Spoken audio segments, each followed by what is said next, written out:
Biome leading institute for pre medical exam NEET प्रतियोगिता परीक्षा की तैयारी के लिए लेकर आया है live digital classes on YouTube channel, pre recorded class, classroom video, special session, chat room. घर बैठे पूछिए सवाल, रिवीजन भी आसान। लॉकडाउन में सुनहरे सपनों को दे नई उड़ान। बायोम नगराटोली और हीलू Ranchi, admission going on.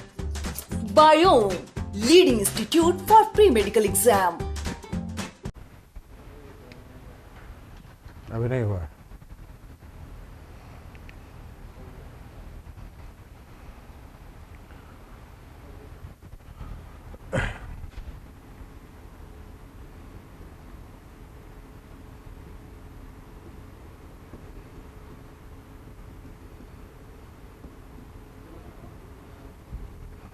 Last class में देखे कंसंट्रेशन, और कंसंट्रेशन कंप्लीट करने के बाद अब हम लोग स्टार्ट करेंगे कोलिगेटिव प्रॉपर्टीज़।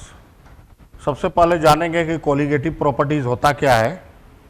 कोलिगेटिव प्रॉपर्टीज़ होता क्या है, तो सबसे पहले याद रख लेना, कोलिगेटिव प्रॉपर्टी जो होगा वो प्रॉपर्टी होता है डाइल्यूट सॉल्यूशन का। डाइल्यूट सॉल्यूशन का पहला चीज़ याद रख लेना कि कोलिगेटिव प्रॉपर्टी जो होगा वो डाइल्यूट सॉल्यूशन का प्रॉपर्टीज़ होता है। यानी जो भी हम लोग स्टडी करेंगे कोलिगेटिव प्रॉपर्टीज़ में, अगर उसको हम अप्लाई करते हैं कंसंट्रेटेड सॉल्यूशन में, तो वो हमारा सब रॉन्ग हो जाएगा ना, जो भी पढ़ेंगे वो सही नहीं होगा। तो पहली बात याद रख लेना कि जो प्रॉपर्टी है कोलिगेटिव प्रॉपर्टी वो डाइल्यूट सॉल्यूशन का प्रॉपर्टी होता है। साथ ही साथ दूसरी बात याद रख लेना कि कोलिगेटिव प्रॉपर्टी जो होता है, कोलिगेटिव प्रॉपर्टी जो होगा वो directly proportional to number of particles.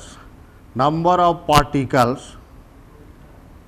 Particles जब भी बोलेंगे तो हम लोग समझेंगे एटम्स, मॉलिक्यूल्स, आयन्स ना, या मोल भी हम लोग बोल सकते हैं, मोल्स, या मोल फ्रैक्शन ऑफ सॉल्यूट पे डिपेंड करेगा। मोल फ्रैक्शन ऑफ सॉल्यूट पे डिपेंड करेगा, तो उसको हम लोग बोलेंगे colligative properties.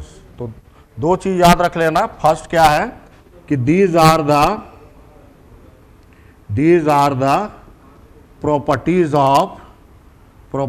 Of dilute solution. Dilute solution means solute बहुत ही कम होगा और सॉल्वेंट बहुत ज़्यादा होगा, तो डाइल्यूट सॉल्यूशन का। यानी हम लोग कह सकते हैं those properties of dilute solution which depend on number of particles in a given volume or mole fraction of solute, not solvent, mole fraction of solute are called colligative properties।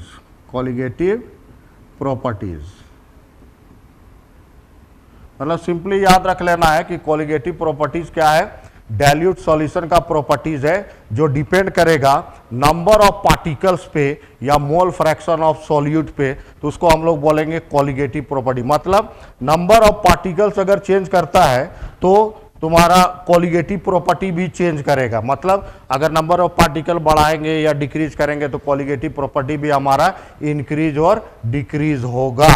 तो दो चीज याद रखना कोलिगेटिव प्रॉपर्टीज में कि dilute solution का properties और जो नंबर ऑफ पार्टिकल्स और मोल फ्रैक्शन ऑफ सॉल्यूट पे डिपेंड करेगा, उसको हम लोग कोलिगेटिव प्रॉपर्टीज बोलेंगे, कोलिगेटिव प्रॉपर्टीज। अब हम लोग देखेंगे कौन कौन सा कोलिगेटिव प्रॉपर्टीज है। Important colligative properties of dilute solution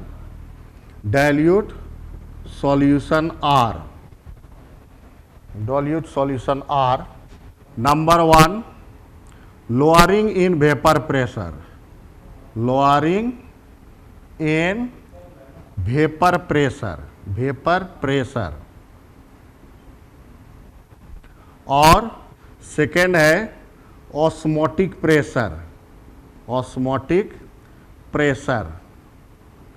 and third one is depression in freezing point, depression, depression in freezing point, freezing point.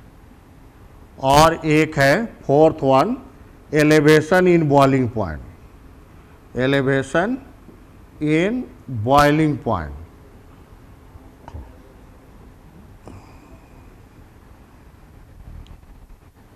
ये चार कोलिगेटिव प्रॉपर्टीज है, lowering in vapour pressure, osmotic pressure, depression in freezing point and elevation in boiling point.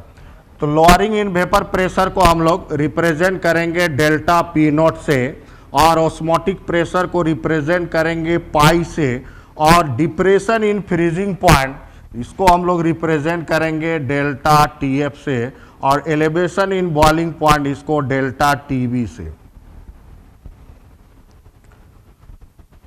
अब यहां पे पहला question पूछेगा, चाहे कोई भी सॉल्यूशन देगा और उसमें पूछेगा कि किसका वेपर प्रेशर ज़्यादा है या किसका फ्रीजिंग पॉइंट ज़्यादा या कम है, बॉइलिंग पॉइंट ज़्यादा या कम है, तो वो हम लोग सारा चीज़ अभी ही बता सकते हैं, सिर्फ इसका हेडिंग से ही बता सकते हैं कि किस सॉल्यूशन का फ्रीजिंग पॉइंट ज़्यादा या बॉइलिंग पॉइंट कम या बॉइलिंग पॉइंट ज़्यादा। लेकिन हमको ये याद रखना होगा कि ये चार कोलिगेटिव प्रॉपर्टी है, सिर्फ वेपर प्रेशर कोलिगेटिव प्रॉपर्टी नहीं है, lowering in vapour pressure colligative property है। मतलब ये एक कोलिगेटिव प्रॉपर्टी है, और इसको अगर हम बोल देंगे number of particle, directly proportional to number of particles, number of particles, इसका मतलब क्या हुआ?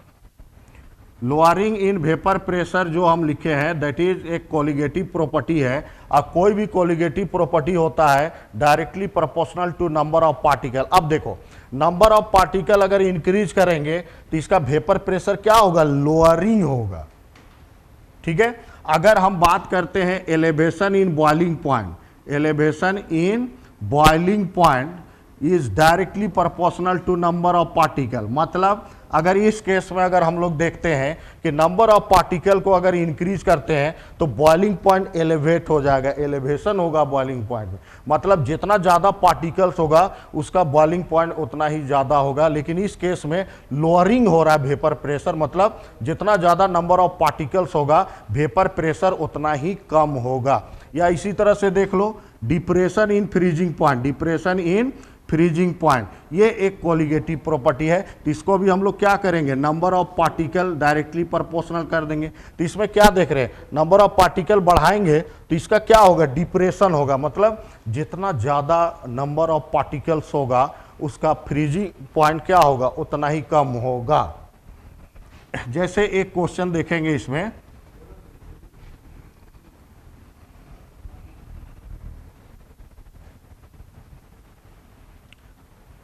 अभी क्लास का टेस्ट का जो अभी अनाउंस हुआ है वो अभी क्लास चल रहा है इस पे भी होगा। मतलब 15 को है ना, तो 15 से पहले जो भी क्लास होगा हो सकता है ये चैप्टर कंप्लीट भी हो जाएगा, तो क्या होगा? पूरा चैप्टर से क्वेश्चन आएगा। ठीक है, तो सभी को प्रैक्टिस करते हुए चलना है। ऐसा नहीं कि इसमें लिखे हो कि लास्ट क्लास तक आएगा, नहीं, अभी जो चल रहा है कंप्लीट भी हो सकता है 15 जून तक चैप्टर ना, तो वो होल चैप्टर से भी क्वेश्चन पूछा जा सकता है। अब देखो एक क्वेश्चन हम बात करेंगे। क्वेश्चन है which of the following, which of the following has highest boiling point, highest boiling point, boiling point, which of the following has highest boiling point, highest boiling point। एक होगा मान लो 0.1 m aqueous glucose solution, glucose solution, और दूसरा है 0.1 m CaCl2 solution, और third में option है 0.1 m AlCl3 solution, Al3 solution, और फोर्थ में है 0.1 m NaCl सॉल्यूशन। ये 4 सॉल्यूशन दिया हुआ है और इसी में बताना है कि किसका बॉइलिंग पॉइंट सबसे ज़्यादा होगा, हाईएस्ट बॉइलिंग पॉइंट। तो हम लोग याद करेंगे कि फ्रीज बॉइलिंग पॉइंट से रिलेटेड कौन सा कोलिगेटिव प्रॉपर्टी है। तो हमारा क्या है कोलिगेटिव प्रॉपर्टी?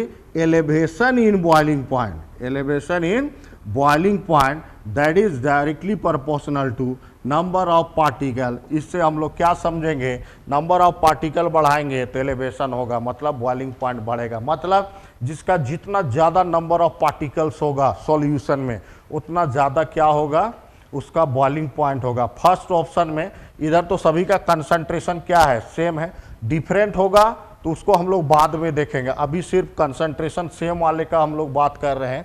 तो यहाँ पे देखो फर्स्ट सॉल्यूशन जो है ग्लूकोज, तो ग्लूकोज आयोनिक कंपाउंड नहीं है, मतलब 1 ग्लूकोज को अगर वाटर में डालेंगे तो वो 1 ही पार्टिकल होगा। कितना पार्टिकल होगा? 1 पार्टिकल। लेकिन कैल्शियम क्लोराइड को डालोगे तो Ca2+ और 2Cl- में टूटेगा, मतलब टोटल पार्टिकल हो जाएगा इसमें 3 पार्टिकल्स होंगे।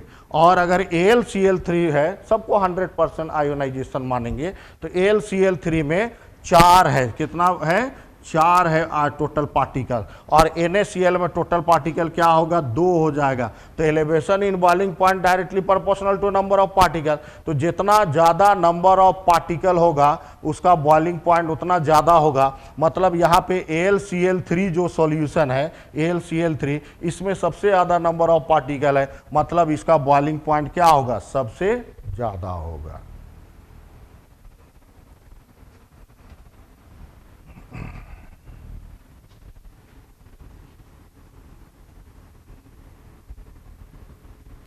अगर यही ऑप्शन में हम क्वेश्चन चेंज कर देते हैं, क्वेश्चन है हमारा highest vapour pressure, highest vapour pressure, तो कौन सा सॉल्यूशन का वेपर प्रेशर सबसे ज़्यादा होगा?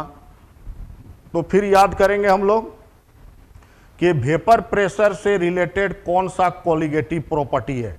तो वो कोलिगेटिव प्रॉपर्टी हमारा है lowering in vapour pressure, lowering in vapour pressure that is directly proportional to number of particle. मतलब इससे क्या समझे, नंबर ऑफ पार्टिकल बढ़ेगा तो लोअरिंग होगा वेपर प्रेशर, मतलब जितना ज़्यादा नंबर ऑफ पार्टिकल्स उतना कम वेपर प्रेशर होगा। तो सबसे कम वेपर प्रेशर ये वाले का होगा, लेकिन सबसे ज़्यादा वेपर प्रेशर किसका होगा? ग्लूकोज वाले का होगा। नंबर ऑफ पार्टिकल्स क्या है? 1 है।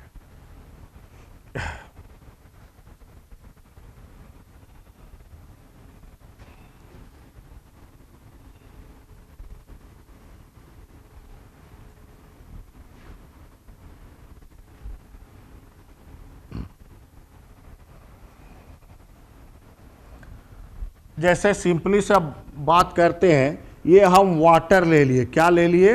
वाटर, H2O, और H2O क्या है? एक प्योर सॉल्वेंट है, प्योर सॉल्वेंट है, इसमें सॉल्यूट नहीं है। तो इसका क्या होगा? बॉइलिंग पॉइंट मान लेते क्या है? 100 डिग्री सेल्सियस, 100 डिग्री सेल्सियस।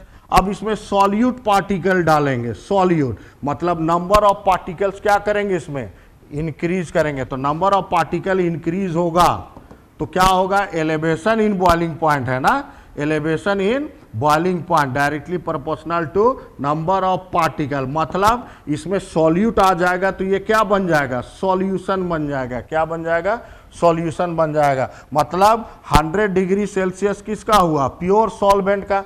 लेकिन नंबर ऑफ पार्टिकल्स इसमें ऐड किए, नंबर ऑफ पार्टिकल बढ़ा दिए, सॉल्यूट पार्टिकल, तो उसका बॉइलिंग पॉइंट क्या होगा? बढ़ जाएगा। मतलब जो सॉल्यूशन होगा उसका क्या होगा? 100 डिग्री सेल्सियस से ज़्यादा होगा। ठीक है, 100 डिग्री सेल्सियस से ज़्यादा होगा, मतलब जैसे 110 डिग्री सेल्सियस। तो सॉल्यूशन का बॉइलिंग पॉइंट हमेशा सॉल्वेंट से क्या होगा? ज़्यादा होगा। ठीक है, अब क्या करेंगे? यहाँ पे 4 कोलिगेटिव प्रॉपर्टी पढ़ना है, तो चारों कोलिगेटिव पढ़ने से फ़ायदा क्या है क्या यूजफुलनेस है, तो याद रख लेना इसमें ये जो सॉलिड पार्टिकल डालते हैं ना, तो इसका मॉलिक्यूलर मास कैलकुलेट करने में इसका मतलब ये फायदा है। इससे कोलिगेटिव प्रॉपर्टी से हम लोग क्या करते हैं, सॉल्यूट पार्टिकल्स का मॉलिक्यूलर मास कैलकुलेट करते हैं। मतलब 1 by 1 चारों कोलिगेटिव प्रॉपर्टी पढ़ेंगे। अब फाइनली एक फार्मूला हमारा डिराइव होगा और वो फार्मूला हमारा होगा calculation for molecular mass of solute. ठीक है, तो यानी हम लोग बोल सकते हैं कि स्टडी ऑफ कोलिगेटिव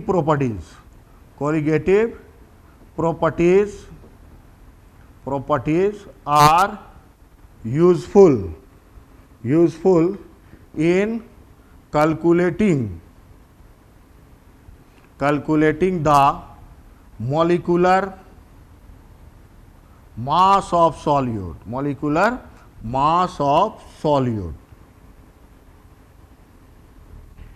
यही इसका फायदा है कोलिगेटिव प्रॉपर्टीज स्टडी करने से ना।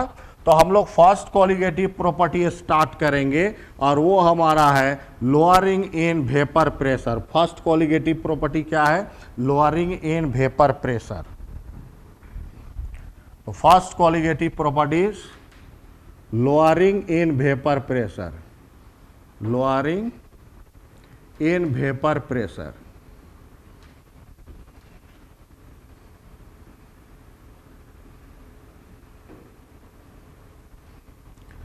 तो लोअरिंग इन वेपर प्रेशर कैसे लोअरिंग होता है उसको समझने से पहले 2-3 टर्म हम लोग समझेंगे, जैसे इवापोरेशन या इसी को हम लोग बोलेंगे वेपोराइजेशन। इवापोरेशन और vaporisation.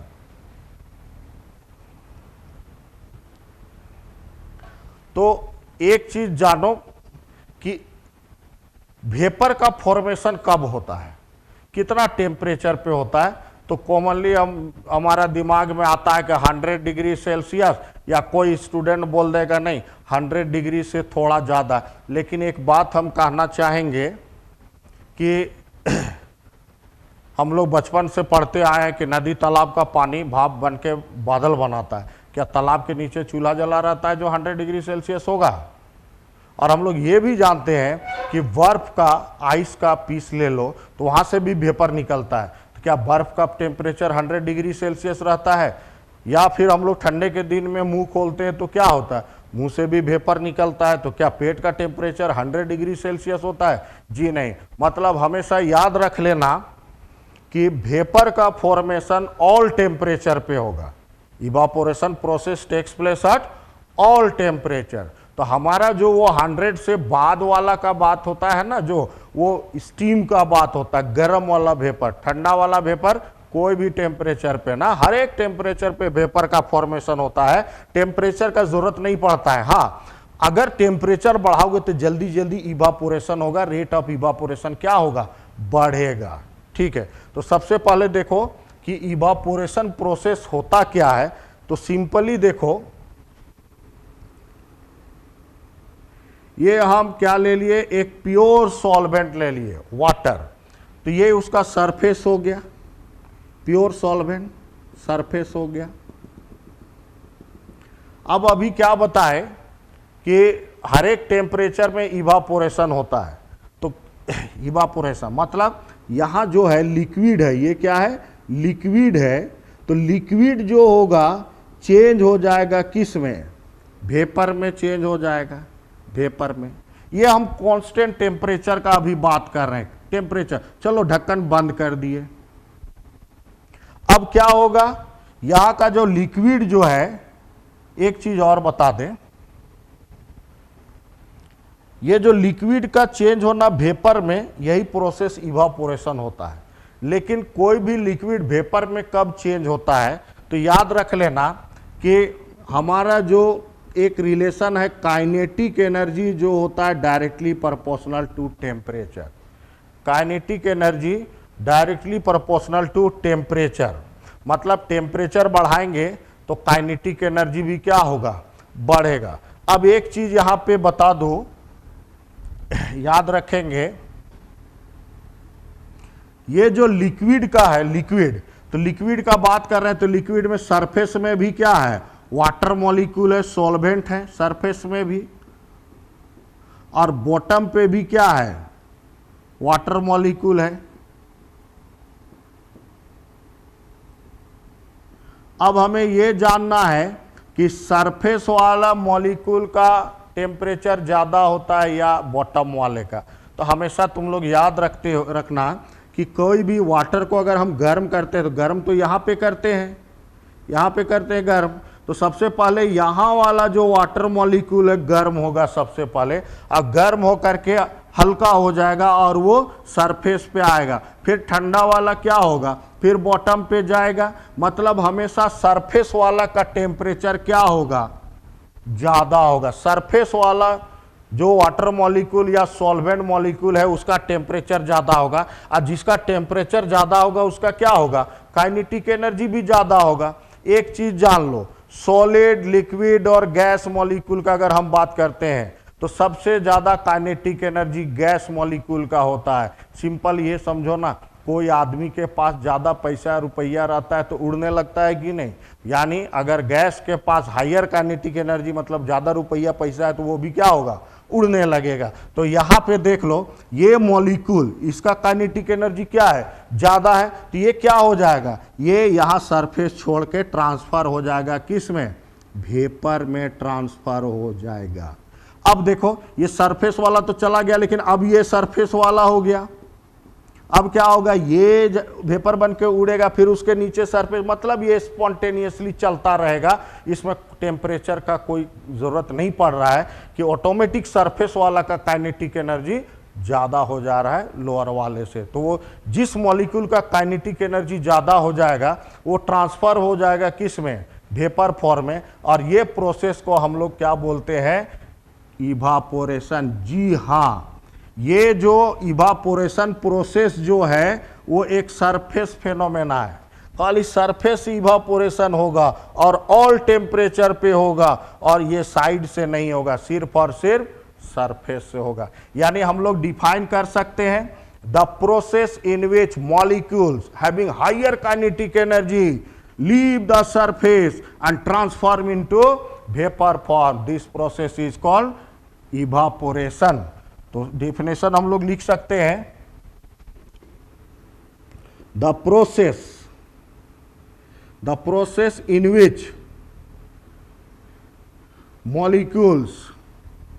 molecules having higher kinetic energy leave the surface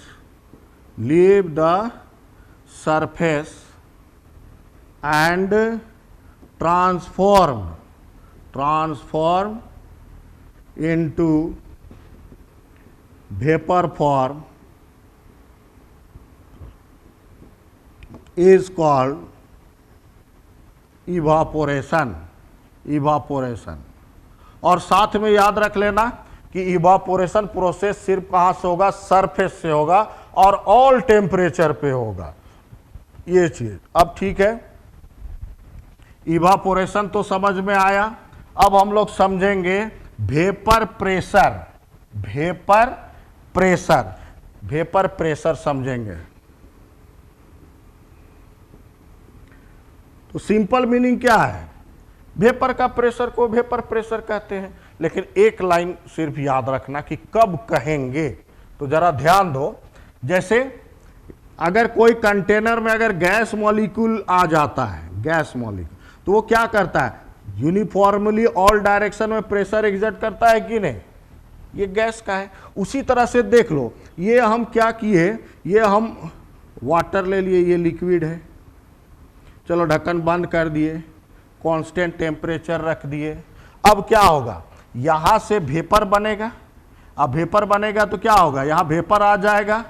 अब वेपर आ जाएगा तो ये वेपर जो है यूनिफॉर्मली ऑल डायरेक्शन में क्या करेगा, प्रेशर एग्जर्ट करेगा। लेकिन एक चीज याद रख लेना कि हर टेम्परेचर में हमेशा वेपर बन रहा है और हमेशा प्रेशर एग्जर्ट करेगा, लेकिन हम लोग हमेशा हर समय वेपर प्रेशर नहीं कहेंगे। वेपर प्रेशर कब बोलेंगे? एक सटीक समय होगा ना, और वो सटीक समय क्या है तो सुन लो। शुरू में क्या होगा, यहाँ से वेपर बने जा रहा है, बने जा रहा है, बने जा रहा है, यानी लिक्विड जो है वो चेंज हो जा रहा है किस में? वेपर में। अब यहाँ वाटर वेपर बन के आ गया यहाँ पे, तो यहाँ पे क्या करता है ये मॉलिक्यूल, ये दूसरे मॉलिक्यूल के साथ और वहाँ पे जो एयर मॉलिक्यूल है उसके साथ कोलाइड करता है और भारी होकर के कंडेंसेशन करके फिर क्या होगा लिक्विड में। मतलब ये इवापोरेशन हुआ, इवापोरेशन हुआ, और ये क्या होगा कंडेंसेशन हो गया, कंडेंसेशन हो गया, कंडेंसेशन।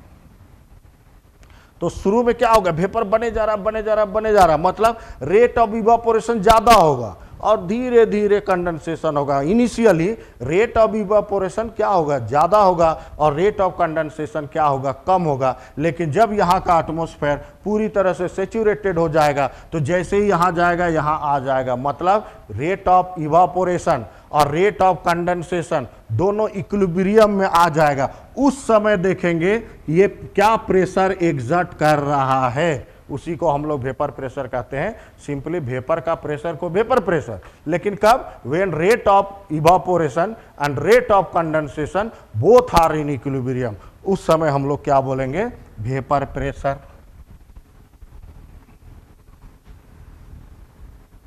मतलब यहां पे देख लो, the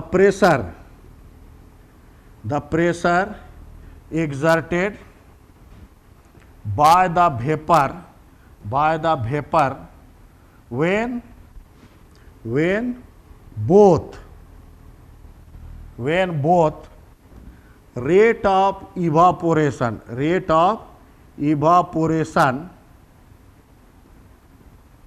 and rate of condensation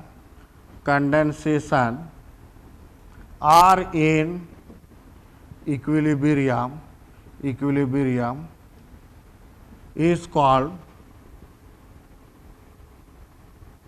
vapor pressure। मतलब वेपर का प्रेशर, लेकिन जब रेट ऑफ इवापोरेशन और रेट ऑफ कंडेंसेशन दोनों इक्विलिब्रियम में होगा तब हम लोग बोलेंगे vapour pressure.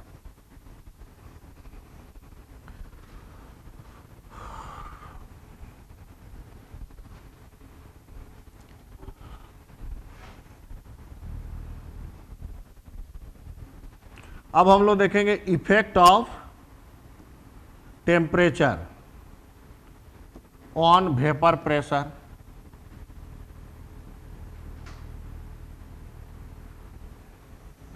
Effect of temperature on vapour pressure, या वेपर प्रेशर और टेम्परेचर का क्या रिलेशन है वो देखेंगे। तो देखो यहां पे ये क्लोज कंटेनर ले लिए, ये वाटर है नीचे लिक्विड स्टेट में, ये लिक्विड स्टेट में है। अब क्या होगा, अभी टेम्परेचर मान लो कितना है, 10 डिग्री सेल्सियस पे है, कांस्टेंट टेम्परेचर अभी है। तो क्या होगा, इवापोरेशन प्रोसेस तो होता रहेगा, मतलब कुछ गैस मॉलिक्यूल में कन्वर्ट हो जाएगा। तो अभी क्या होगा, इसका कुछ ना कुछ प्रेशर होगा। देखो 5 गैस मॉलिक्यूल दिख रहा है, और जितना ज्यादा gas molecule, number of gas molecule जितना ज्यादा होगा उतना ज्यादा क्या होगा, प्रेशर होगा। तो यहां पे देखो जैसे ही टेम्परेचर बढ़ाएंगे, ध्यान दो, जैसे ही टेम्परेचर बढ़ाएंगे तो टेम्परेचर बढ़ाने से क्या होगा, काइनेटिक एनर्जी जो है मॉलिक्यूल का क्या होगा, बढ़ेगा। और काइनेटिक एनर्जी बढ़ेगा तो ज्यादा से ज्यादा मॉलिक्यूल जो है लिक्विड से क्या हो जाएगा, वेपर में चेंज कर जाएगा। और वेपर में चेंज कर जाएगा यानी नंबर ऑफ गैस मॉलिक्यूल क्या होगा, इंक्रीज कर जाएगा। और नंबर ऑफ गैस मॉलिक्यूल बहुत ज्यादा होगा तो वेपर प्रेशर क्या होगा, बढ़ जाएगा। यानी याद रख लेना, टेम्परेचर इंक्रीज करने से काइनेटिक एनर्जी मॉलिक्यूल, जो लिक्विड मॉलिक्यूल, गैस का तो बढ़ेगा ही, जो लिक्विड मॉलिक्यूल है उसका भी बढ़ जाएगा। अब लिक्विड मॉलिक्यूल का काइनेटिक एनर्जी बढ़ेगा तो वो क्या होगा, तुरंत रेट ऑफ इवेपोरेशन ज़्यादा हो जाएगा। रेट ऑफ इवेपोरेशन ज़्यादा होगा मतलब गैस मॉलिक्यूल ज़्यादा हो जाएगा, नंबर ऑफ गैस मॉलिक्यूल ज़्यादा होगा तो प्रेशर क्या होगा, बढ़ जाएगा। यानी टेम्परेचर बढ़ाने से काइनेटिक एनर्जी क्या होगा, मॉलिक्यूल का बढ़ेगा, और काइनेटिक एनर्जी मॉलिक्यूल का बढ़ेगा तो मोर number of liquid molecule changes into vapour molecule, तो क्या होगा, वेपर प्रेशर बढ़ जाएगा। यानी हमेशा याद रख लेना, वेपर प्रेशर जो होगा, वेपर प्रेशर जो होगा वो क्या होगा, डायरेक्टली प्रोपोर्शनल टू टेम्परेचर। जितना ज़्यादा टेम्परेचर होगा उतना ज़्यादा क्या होगा, वेपर प्रेशर होगा। तब एक इससे न्यूमेरिकल देगा, मान लो बोल देगा कि 10 डिग्री सेल्सियस पे वेपर प्रेशर मान लो 200 है, तो 30 डिग्री सेल्सियस पे वेपर प्रेशर कितना होगा ये हम लोग जानेंगे। ठीक है, तो जरा सा ध्यान देते हैं, इसमें एक फार्मूला हम लोग निकालेंगे। तो vapour pressure directly proportional to temperature. Evaporation में क्या हो रहा है, H2O जो लिक्विड है, H2O जो लिक्विड है वो चेंज कर जा रहा है किस में, H2O गैस में, H2O गैस में, H2O गैस में। तो जरा 11th वाला पोर्शन केमिकल इक्विलिब्रियम का एक फॉर्मूला याद करो। उसमें बताए थे चाहे कंसंट्रेशन चेंज कर दो, चाहे वॉल्यूम चेंज कर दो, कुछ भी चेंज कर दो, इक्विलिब्रियम कांस्टेंट का वैल्यू चेंज नहीं होता है। इक्विलिब्रियम कांस्टेंट का वैल्यू चेंज होता है सिर्फ और सिर्फ टेम्परेचर पे और किसी पे नहीं। तो उसमें एक फार्मूला हम लोग लाए थे इस तरह से, log K2 by K1 is equal to delta H by 2.303 R और 1 by T1 minus 1 by T2। ये अगर फार्मूला के बारे में जानना है तो 11th वाला केमिकल इक्विलिब्रियम चैप्टर जाके देखना, मेरा नोट्स में ये चीज़ बताए हैं। ठीक है, तो कहने का मतलब यहाँ पे भी क्या दिख रहा है, इक्विलिब्रियम, मतलब इसके लिए भी हम ये चीज़ अप्लाई कर सकते हैं। ठीक है, मतलब क्या हुआ, अगर इसका इक्विलिब्रियम कांस्टेंट लिखते हैं, Kp मान लो Kp लिखते हैं, तो ये तो लिक्विड है तो इसका तो होगा नहीं, मतलब क्या हुआ, पार्शियल प्रेशर ऑफ H2O यानी vapour pressure of H2O bye ये वाला तो क्या हो जाएगा, कांस्टेंट, यानी ये Kp हो गया। अगर इसी को हम लोग मानते हैं K1 टेम्परेचर पे क्या होगा, P1, ये तुम्हारा क्या है, vapour pressure at T1 temperature, और इसी तरह से K2 जो होगा वो क्या होगा, पार्शियल वेपर प्रेशर क्या होगा, P2, डायरेक्ट ये होगा हमारा vapour pressure at T2 temperature. मतलब क्या हुआ, यहाँ K2 और K1 के जगह सिर्फ लिख देंगे P2 बाई P1, मतलब क्या हो जाएगा, log P2 बाई P1 और is equal to delta H। यहाँ पे हम लोग वेपर का फॉर्मेशन हो रहा है, ये एंथैल्पी चेंज है, इसलिए हम लोग इसको क्या लेंगे, एंथैल्पी ऑफ वेपोराइजेशन बोल देंगे, एंथैल्पी ऑफ वेपोराइजेशन, और डिवाइडेड बाय 2.303 R हो जाएगा, और 1 by T1 minus 1 by T2। तो अलग अलग टेम्परेचर पे अलग अलग वेपर प्रेशर होगा। तो ये फार्मूला से हम लोग अलग अलग टेम्परेचर पे अलग अलग वेपर प्रेशर निकाल सकते हैं।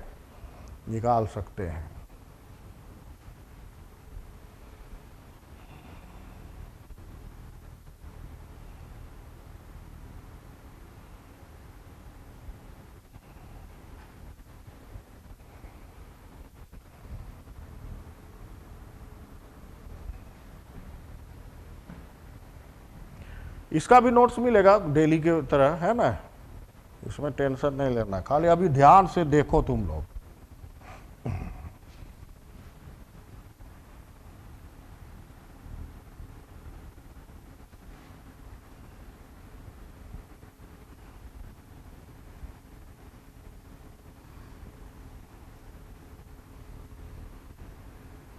तो वेपर टेम्परेचर बढ़ाएंगे तो वेपर प्रेशर बढ़ेगा। एक चीज यहां और एक बता देते हैं, यही 12 में ही एक चैप्टर है chemical kinetics.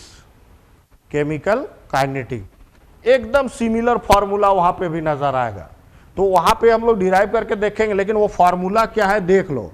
log K2/K1 is equal to, यहां पे होगा EA/2.303 R 1/T1 minus 1/T2। ये तुम्हारा इक्विलिब्रियम चैप्टर में, केमिकल इक्विलिब्रियम में मिलेगा, केमिकल इक्विलिब्रियम में।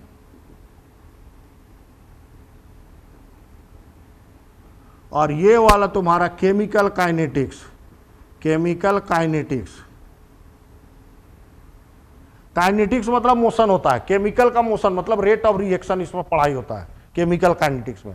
तो याद रख लेना, दोनों में तो लिखे K2/K1 K2/K1, लेकिन यहाँ डेल्टा H यहाँ पे क्या हो गया डेल्टा I। तो ये K1 K2 और K2 K1 क्या दोनों में सेम है? जी नहीं, ये तुम्हारा इक्विलिब्रियम कांस्टेंट हो गया, इक्विलिब्रियम कांस्टेंट। और ये तुम्हारा हो जाएगा रेट कांस्टेंट, रेट कांस्टेंट। और जहां रेट कांस्टेंट होगा वहां पे एक्टिवेशन एनर्जी होगा, एक्टिवेशन एनर्जी। और जहां पे डेल्टा H होगा, यानी ये तुम्हारा इक्विलिब्रियम वाले में इक्विलिब्रियम कांस्टेंट होगा, तो वहां पे एंथैल्पी होगा। तो ये देख लो कि कहां पे एक्टिवेशन एनर्जी लगता है और कहां पे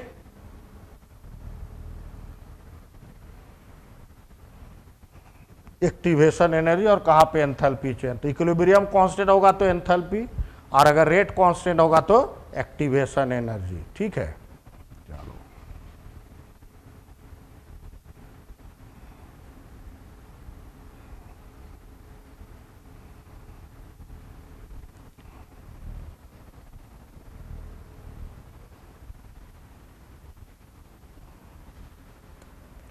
तो देखो, अब हम लोग देखेंगे वही चीज ना, फिर से एक बार लिख देते हैं, lowering in vapour pressure, lowering in vapour pressure,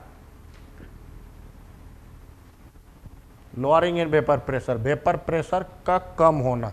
जैसे ये प्योर सॉल्वेंट ले लिए, प्योर सॉल्वेंट, ये सरफेस हो गया, ये प्योर सॉल्वेंट, प्योर सॉल्वेंट। अब देखो, चूंकि प्योर सॉल्वेंट है तो पूरे सॉल्वेंट का सरफेस से वेपोराइजेशन होता है, तो पूरा सरफेस से क्या होगा, इसका वेपोराइजेशन होगा। मतलब जितना ज्यादा सरफेस होगा उतना ज्यादा इवापोरेशन का रेट होगा और उतना ही ज्यादा वेपर प्रेशर होगा, क्योंकि वेपर ज्यादा बनेगा। अब इसमें क्या करेंगे, पार्टिकल्स ऐड करेंगे, पार्टिकल्स ऐड करेंगे। मतलब सॉल्वेंट है तो क्या डालेंगे, सॉल्यूट डालेंगे। और जरा ध्यान देना, सॉल्यूट कैसा होना चाहिए, तो नॉन वोलाटाइल होना चाहिए। सॉल्यूट क्या होना चाहिए, नॉन वोलाटाइल, नॉन इलेक्ट्रोलाइट, और सॉलिड होना चाहिए, सॉलिड। क्या होना चाहिए, सॉल्यूट जो हम लोग इसमें डाल रहे हैं, सॉल्वेंट में ऐड कर रहे हैं, तो क्या होना चाहिए, नॉन वोलाटाइल, नॉन इलेक्ट्रोलाइट और सॉलिड। चूंकि हम कोलिगेटिव प्रॉपर्टी का स्टडी करने जा रहे हैं, और कोलिगेटिव प्रॉपर्टी डिपेंड करता है नंबर ऑफ पार्टिकल्स पे। सॉलिड रहेगा तब ना काउंट करेंगे, 1 2 3 4 5 करके इसमें ऐड करेंगे ना, सॉलिड। अब देखो नॉन वोलाटाइल, तो नॉन वोलाटाइल, वोलाटाइल किसको बोलते हैं, जो रूम टेम्परेचर में इजिली वेपर में चेंज हो जाए, उसको हम लोग क्या कहेंगे, वोलाटाइल। जैसे petrol is highly volatile substance, ढक्कन खोलो वेपर बन के उड़ जाएगा। तो वैसा उड़ने वाला नहीं होना चाहिए। क्यों? क्योंकि हम लोग स्टडी कर रहे हैं कोलिगेटिव प्रॉपर्टी का। कोलिगेटिव प्रॉपर्टी डिपेंड करता है नंबर ऑफ पार्टिकल पे। अगर हम वोलाटाइल सब्सटेंस अगर इसमें हम डाल दिए और काउंट करेंगे 1 पार्टिकल, 2 पार्टिकल, 3 पार्टिकल, लेकिन वो तो वेपर बन के उड़ते जाएगा, यानी यहां पे तो नंबर ऑफ पार्टिकल रहेगा ही नहीं, तो क्या होगा, हमारा स्टडी रॉन्ग हो जाएगा। यानी नॉन वोलाटाइल होना चाहिए। और नॉन वोलाटाइल के साथ साथ non electrolyte. Non electrolyte, electrolyte किसको बोलेंगे? जो पानी में डालेंगे ना वो आयोनाइज करेगा, जैसे NaCl। NaCl डालेंगे तो क्या होगा, Na+ और Cl- बनाएगा। ये हो गया इलेक्ट्रोलाइट। लेकिन ऐसा टूटने वाला नहीं। क्यों? फिर वही बात कि कोलिगेटिव प्रॉपर्टी का स्टडी कर रहे हैं और वो नंबर ऑफ पार्टिकल पे डिपेंड करेगा। अगर हम यहां पे NaCl अगर हम डालते हैं तो काउंट करेंगे 1, लेकिन अंदर जाकर पार्टिकल कितना बन जाएगा, 2, तो हमारा फिर स्टडी क्या होगा, गलत हो जाएगा। तो हमेशा याद रख लेना कि जो सॉल्यूट पार्टिकल डालते हैं वो क्या होगा, नॉन वोलाटाइल होना चाहिए, नॉन इलेक्ट्रोलाइट होना चाहिए और सॉलिड होना चाहिए, ना उड़ने वाला ना टूटने वाला, सॉलिड होना चाहिए। तो अब सुनो, जब इसमें सॉल्यूट डाल दिए तो सॉल्यूट डाल दिए तो क्या हुआ, सॉल्यूट डाल दिए तो सॉल्यूट डाल दिए तो अब ये तो बन गया सॉल्यूशन। ये अब क्या बन गया, सॉल्यूशन। पहले देखो पूरा सरफेस से वेपर बनता था, अब सॉल्यूट डाल दिए जो कि अब सॉल्यूशन बन चुका है, तो सॉल्यूट पार्टिकल तो हर जगह यूनिफॉर्मली डिस्ट्रीब्यूटेड रहेगा, यानी यहां पे भी रहेगा, यहां पे भी रहेगा, यहां पे भी, यहां पे। अब देखो वेपर बनेगा यहां से,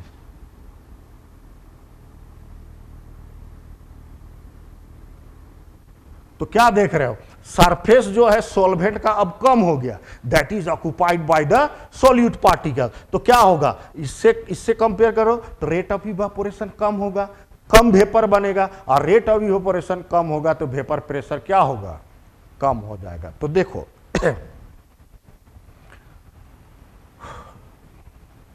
क्या बोल रहे हैं, जब कभी प्योर सॉल्वेंट में सॉल्यूट पार्टिकल्स डालेंगे तो उसका वेपर प्रेशर कम हो जाता है। कम क्यों होता है, उसके पीछे 2 कारण से हम लोग समझेंगे, 2 टाइप से समझेंगे। एक क्या हो गया कि परसेंटेज सरफेस जो हो गया सॉल्वेंट का वो डिक्रीज हो गया, percentage surface of the solvent decreases, that is occupied by the solute particle.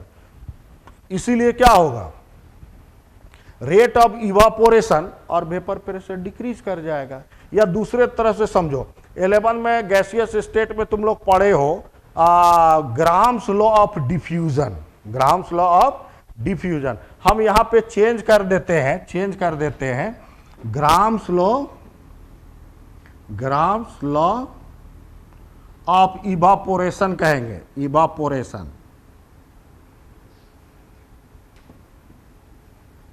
और ग्राम्स लॉ ऑफ इवापोरेशन क्या बोलेगा, वहां पे लिखे थे रेट ऑफ डिफ्यूजन, यहां पे लिखेंगे rate of evaporation, rate of evaporation is inversely proportional to square root of density. ये रिलेशन हम लोग लाए ग्राम्स लॉ ऑफ डिफ्यूजन, उसी को हम लोग बोल दिए, क्योंकि डिफ्यूजन में गैस एक जगह से दूसरे जगह जा रहा है। इवापोरेशन का दिया मतलब वेपर, यानी वो भी क्या है, गैस है, वो भी क्या होगा, एक जगह से दूसरे जगह जाएगा, इसीलिए वही सेम लॉ अप्लाई कर रहे हैं यहाँ पे। तो क्या बोल रहा है, rate of evaporation is inversely proportional to square root of density. अब समझो, ये सॉल्वेंट है और ये सॉल्यूशन है, तो ये बताओ किसका डेंसिटी ज्यादा होगा, किसका भीड़ भाड़ ज्यादा है, तो भीड़ भाड़ इसी में ज्यादा है, मतलब हमेशा याद रख लेना सॉल्यूशन का डेंसिटी क्या होगा, सॉल्वेंट से ज्यादा है। मतलब सुनो फिर से, जब कभी प्योर सॉल्वेंट में सॉल्यूट पार्टिकल डालेंगे तो उसका डेंसिटी बढ़ जाएगा, और डेंसिटी बढ़ेगा तो रेट ऑफ इवापोरेशन डिक्रीज होगा, और रेट ऑफ इवापोरेशन डिक्रीज होगा तो वेपर प्रेशर भी क्या होगा, डिक्रीज होगा। तो 2 कारण समझ में आ रहा है कि जब कभी when solute is added to pure solvent its vapor pressure decreases due to 2 reasons। Number 1 को ऐसे समझो, नंबर 1 में बोलेंगे percentage surface of the solvent decreases which is occupied by the solute particles, hence rate of evaporation decreases and vapour pressure decreases also. यहां पे बोलेंगे when solute is added to pure solvent its density increases, hence rate of evaporation and vapour pressure decreases.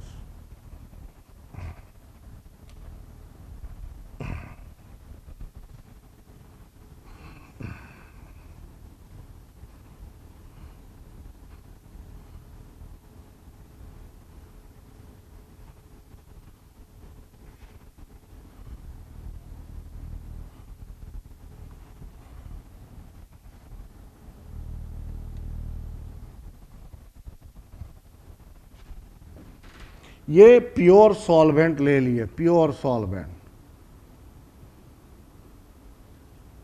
Pure solvent, इसका कुछ ना कुछ vapour pressure होगा, मान लेते हैं 100 mm of Hg, 100 mm of Hg इसका वेपर प्रेशर। अब इसमें सॉल्यूट डाल देंगे, सॉल्यूट डालेंगे तो ये क्या बन जाएगा, सॉल्यूशन बन जाएगा।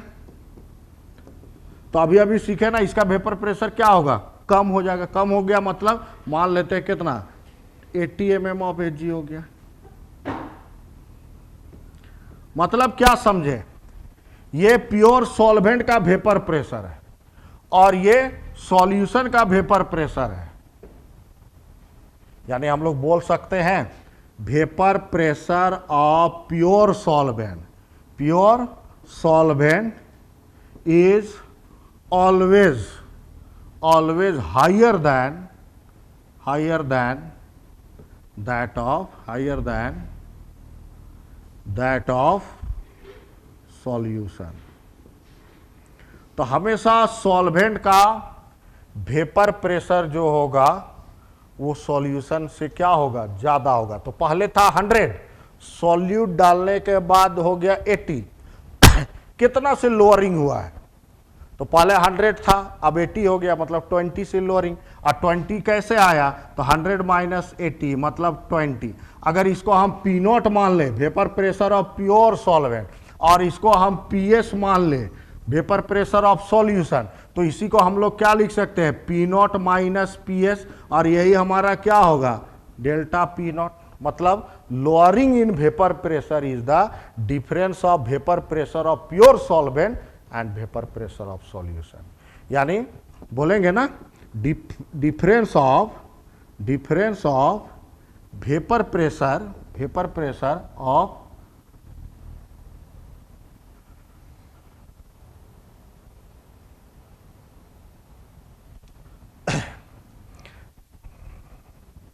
देखो डेंसिटी सॉल्यूशन का, अभी ये प्योर सॉल्वेंट है, इसमें हम सॉल्यूट डाल दिए तो क्या हो गया,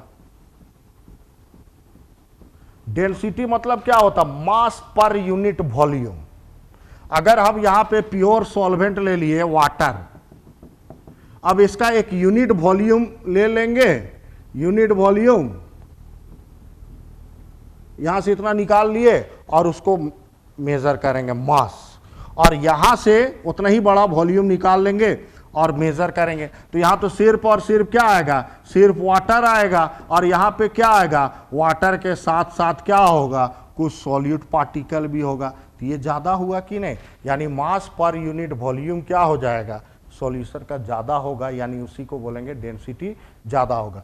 और डेंसिटी ज्यादा होगा तो वो रिलेशन से क्या हुआ, जिसमें डेंसिटी ज्यादा होता है तो रेट ऑफ इवेपोरेशन कम होता है। ये हम नहीं बोले, जमाना पहले ग्राम्स लॉ बोल के गया है ना, और उसके पीछे कारण भी देख रहे हो, क्योंकि सॉल्यूट पार्टिकल सरफेस में आ रहा है और सरफेस से वेपर नहीं बन पा रहा है ना, उसका परसेंटेज। तो सुनो फिर से क्या बोल रहे हैं कि वेपर प्रेशर जो प्योर सॉल्वेंट का 100 और उसका 80, तो कितना से लोअरिंग हुआ, तो 100 माइनस 80 मतलब 20 से लोअरिंग हुआ। अगर हम इसी को पी नॉट मान ले और सॉल्यूशन का वेपर प्रेशर PS मान ले, तो डिफरेंस दोनों का उसी को हम लोग क्या बोलेंगे, लोअरिंग इन वेपर प्रेशर, मतलब difference of vapour pressure, difference of vapour pressure of pure solvent and second point मतलब क्या हुआ,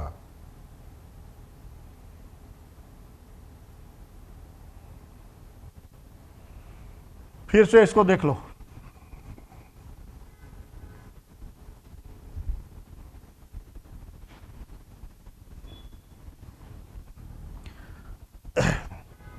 ये हम प्योर सॉल्वेंट ले लिए, प्योर सॉल्वेंट।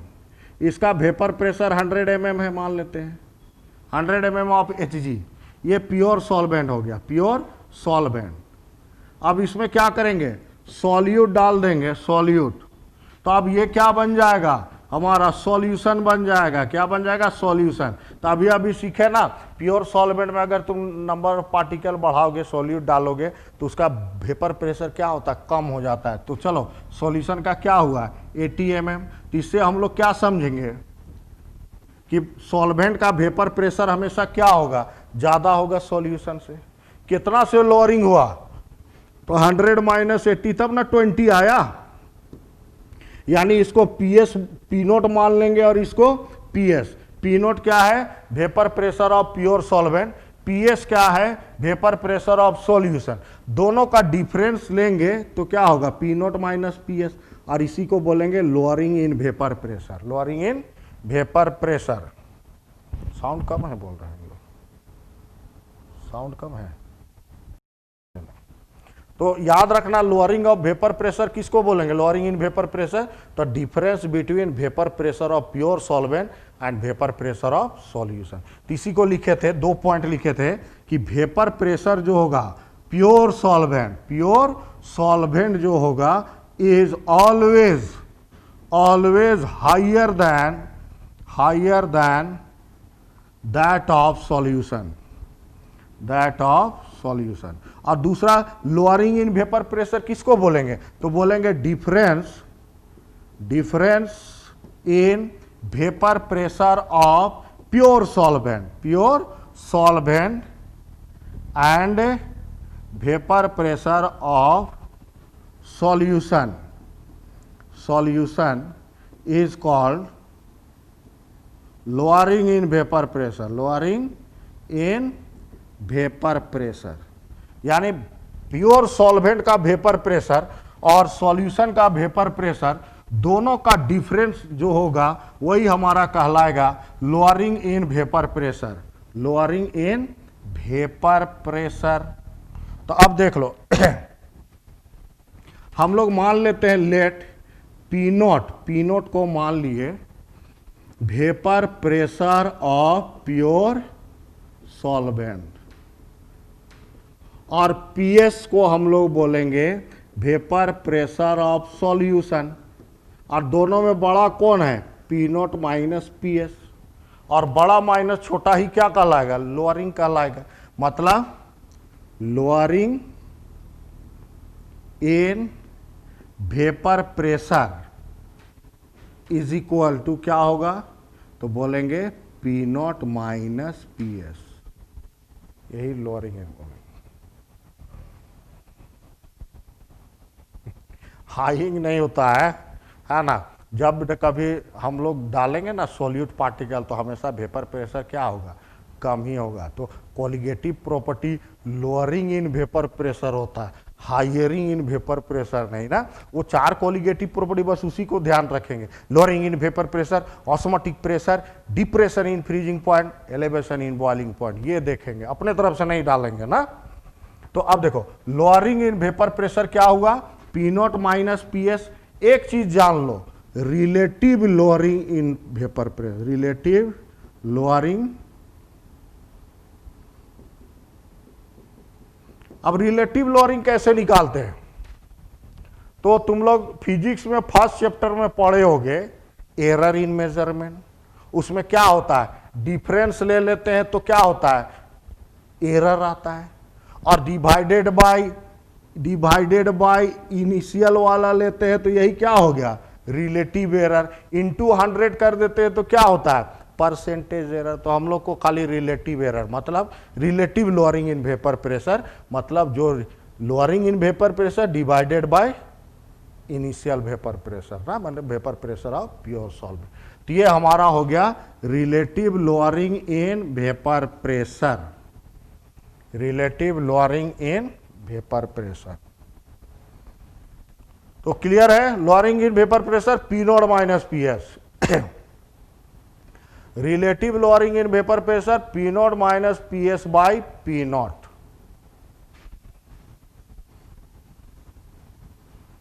अब यहां पे एक नियम पढ़ेंगे, एक लॉ पढ़ेंगे, रॉल्स लॉ।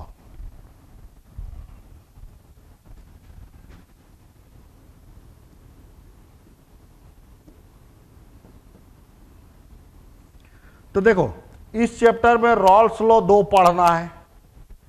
अभी क्या देख रहे हैं, सॉल्वेंट तो हमारा लिक्विड है, लेकिन जो दूसरा पार्टिकल जो डाल रहे हैं वो सॉलिड होना चाहिए, नॉन वोलेटाइल सॉल्यूट के लिए। लेकिन बाद में फिर पढ़ाएंगे इसी चैप्टर में आगे चल के, उसमें दोनों कंपोनेंट लिक्विड होगा, उसके लिए अलग है। मतलब इसको हम लोग बोलेंगे Raoult's law for non volatile solute, और आगे हम लोग देखेंगे Rawls law for volatile solid, मतलब उसमें वेपर बनेगा, इसमें सॉलिड का वेपर नहीं बनेगा। यानी इसको हम लोग बोलेंगे Raoult's law for non volatile solute. तो इसको सीधा सीधे ऐसे याद करेंगे direct, relative lowering in vapour pressure is equal to mole fraction of solute, mole fraction of solute. बस सॉल्यूट मतलब एक से। तो इसी को सजा के लिखेंगे, बोलेंगे according to this law, according to this law at a given temperature,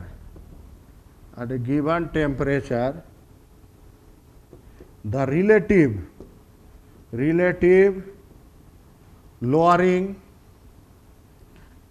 lowering in vapor pressure is equal to mole fraction of solute, mole fraction of solute।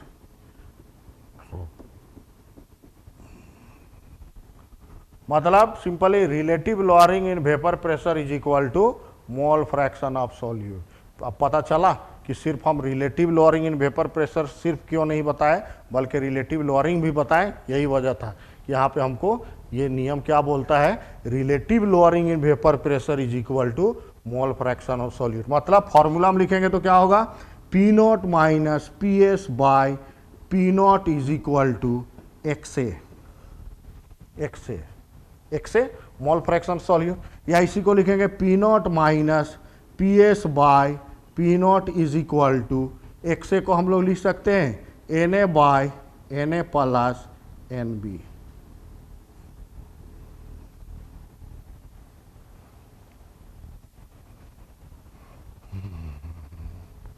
तो यही हमारा रॉल्स लॉ क्या बोलता है, at given temperature the relative lowering of vapour pressure is equal to mole fraction of solute.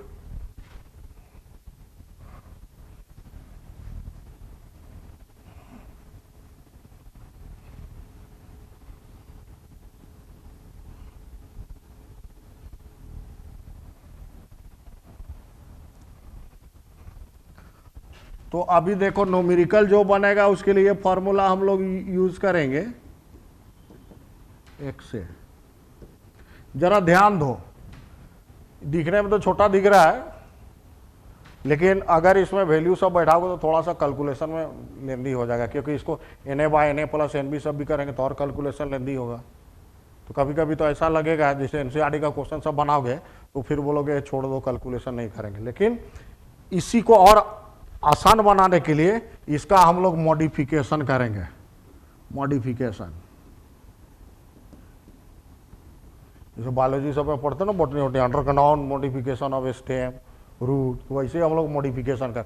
Modification कुछ नहीं, ये solute के टर्म पे है ना, इसी को हम सॉल्वेंट के टर्म पे देखेंगे तो बहुत सिंपल सा फॉर्मूला बनेगा। जैसे देख लो यहाँ पे, ये हमारा P naught minus P S by P naught is equal to X A है, एक्स ए है। अब क्या करेंगे, इसी को देखो तो ऐसे लिख सकते हैं 1 minus P S by P naught is equal to X A, लिख सकते हैं ना, ठीक है, अब ऐसा करते हैं, इसको इधर ले जाएंगे, इसको उधर, मतलब P S by P naught is equal to 1 minus X A. और हम लोग जानते हैं ना X A plus X B is equal to 1, तो X B equal to 1 minus X A, मतलब 1 माइनस एक्स के जगह लिखेंगे एक्स बी, एक्स बी मतलब P S is equal to P naught X B. एक लाइन में हुआ कि नहीं? मतलब ये हो गया तुम्हारा vapour pressure of solution is equal to vapour pressure of solvent, pure solvent into mole fraction of solvent, mole fraction of solvent. एक ही जात का आ गया कि सॉल्यूशन निकालना है वेपर प्रेशर, तो सॉल्वेंट का vapour pressure, mole fraction vapour pressure का।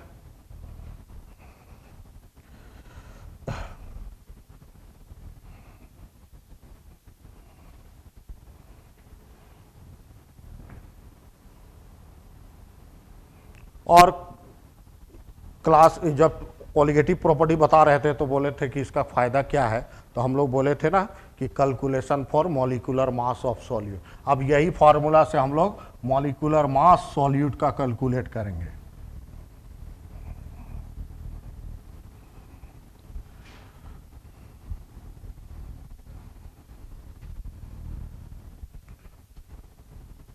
तो कैलकुलेशन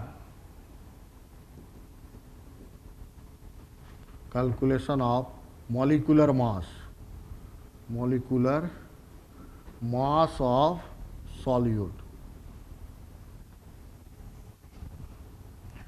तो हम लोग के पास यही फार्मूला है, we have P naught minus P S by P naught is equal to N A by N A plus N B, या एक से बोल सकते हैं। और कोलिगेटिव प्रॉपर्टी जो होता है वो डाइल्यूट सॉल्यूशन के लिए होता है, वेरी डाइल्यूट सॉल्यूशन के लिए ना।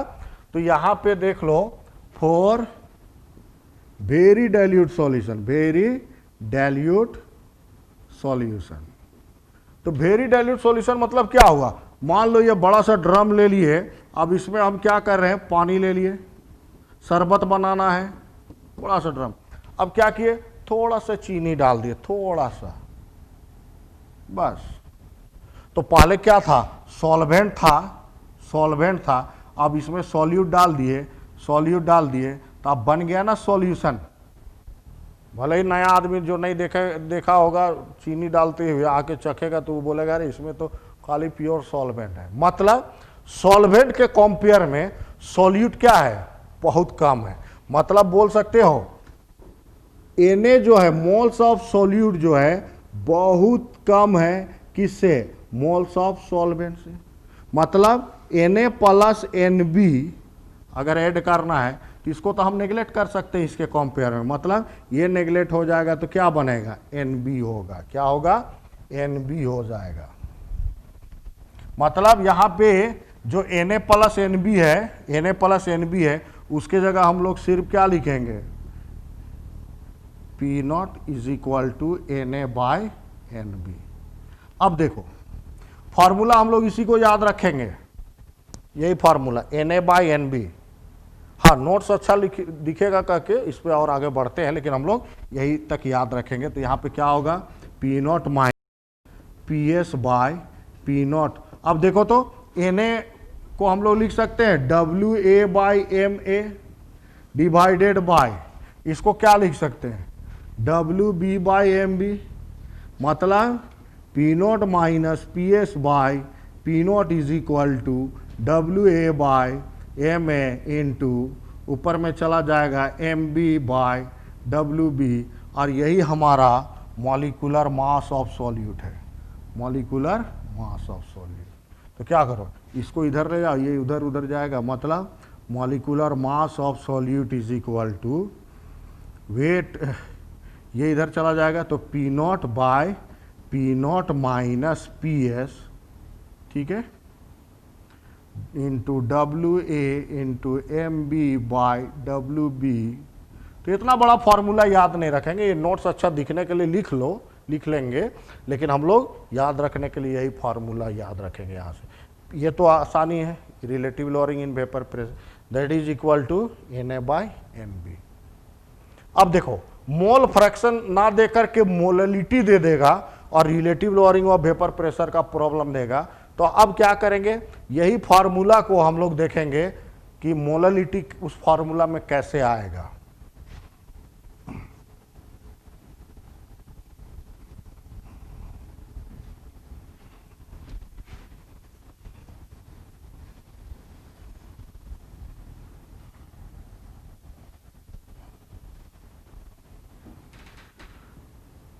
in terms of मोलालिटी क्या हो गया m। अब देखो हमारे पास क्या है, P naught minus P S by P naught is equal to Na/Nb। Na/Nb ये किसके लिए हुआ, फॉर वेरी डाइल्यूट सॉल्यूशन। अब इसी को हम लोग तोड़ के लिखेंगे, P naught minus P S by P naught is equal to, इसको लिखेंगे WA/MA, और इसको लिखेंगे तो ऊपर चला जाएगा MB/WB। और याद रख लेना मोलालिटी का जो फॉर्मूला लास्ट क्लास में देखे थे, weight by molecular mass into 1000/WB। अब देखो तो वेट है, मॉलिक्यूलर मास भी है, WB, तो सिर्फ क्या चाहिए 1000। तो 1000 लाने के लिए क्या करेंगे, हम लोग इसको 1000 से मल्टीप्लाई और 1000 से डिवाइड कर देंगे, ऐसा नियम है मैथ्स में।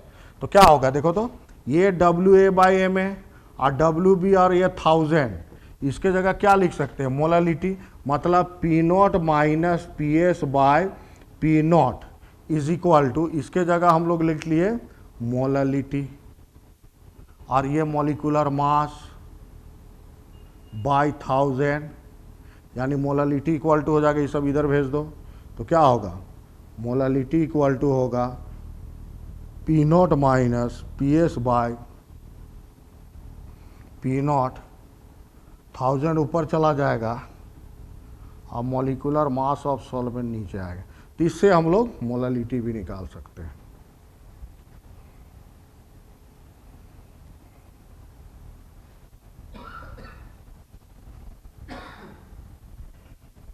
और आखिर में एक और चीज, limitation of Rawls law. Limitation of Rawls law कुछ नहीं है, वही जो कंडीशन जो है, मतलब सॉल्यूशन क्या होना चाहिए, डाइल्यूट, वेरी डाइल्यूट होना चाहिए, तभी रॉल्स लॉ अप्लाई होगा। सॉल्यूट क्या होना चाहिए, नॉन वोलेटाइल होना चाहिए, नॉन इलेक्ट्रोलाइट होना चाहिए, सॉलिड होना चाहिए, तभी वो अप्लीकेबल है ना। मतलब बोलेंगे solution should be very dilute, और solute should be solid, solute should be